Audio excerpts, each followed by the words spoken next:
असो, चिंतेचं कारण नव्हते, कारण युवराज सिंग मैदानात आलेला होता. वहाब रियाजने रनअप घेतला. लो फुलटॉस असा चेंडू रिव्हर्स स्विंग झाला आणि काही कळायच्या आत युवराजच्या दांड्या गोल झाल्या व युवराज आऊट झाला. कोणालाच विश्वास वाटत नव्हता की युवराज सिंग पहिल्याच बॉलमध्ये आऊट झाला आहे.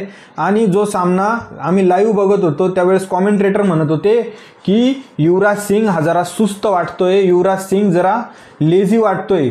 पण कोणालाच माहीत नव्हते की युवराज सिंग हा सुस्त नव्हता, तर रक्ताच्या उलट्या करून ड्रेसिंग रूममधून मैदानात आलेला होता. ही त्यामागची स्टोरी होती. पण तरी देखील युवराजने या मॅचमध्ये बॉलिंगमध्ये कमाल केलीच होती. ती आपण बॉलिंगच्या ॲनालिसिसच्या व्हिडिओमध्ये नक्की बघणार आहोत. 141वर 2 आऊट असलेला भारतीय स्कोअर फक्त केवळ 2 बॉलनंतर 141वर 4 आऊट असा झाला होता. अचानक सामन्याला कलाटणी मिळून संपूर्ण मोहाली स्टेडियममध्ये सायलेन्स पसरला होता. परंतु एका बाजूने सचिन खिंड लढवत होता. आफ्रिदी आता खूप कॉन्फिडंट वाटत होता. सचिन सारख्या एकटा वाघाला ट्रॅपमध्ये अडकविण्यासाठी आफ्रिदी प्रत्येक बॉलर आजमावत होता. चेंडू फिरकी घेत होता स्पिनरचा, फास्ट बॉलरचा चेंडू बरोबर स्विंग होत होता. ते आपला टप्पा सोडत नव्हते आणि सचिन सारख्या वाघाला अडकविण्यासाठी ते हर प्रकारे प्रयत्न करत होते.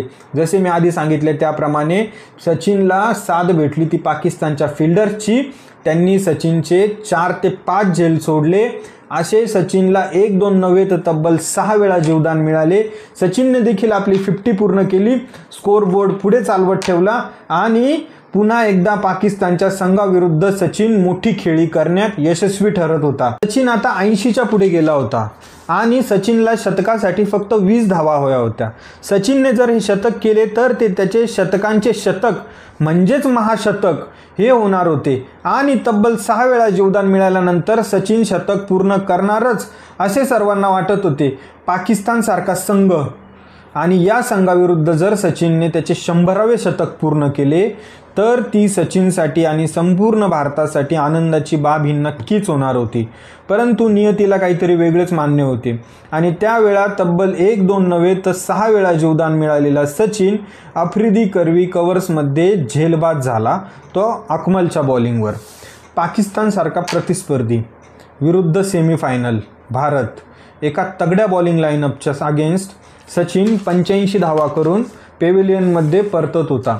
भारतीय संघाला मजबूत टोटलपर्यंत नेण्याचे काम कॅप्टन धोनी व रैना यांच्यावर आले होते. पण वहाब रियाजने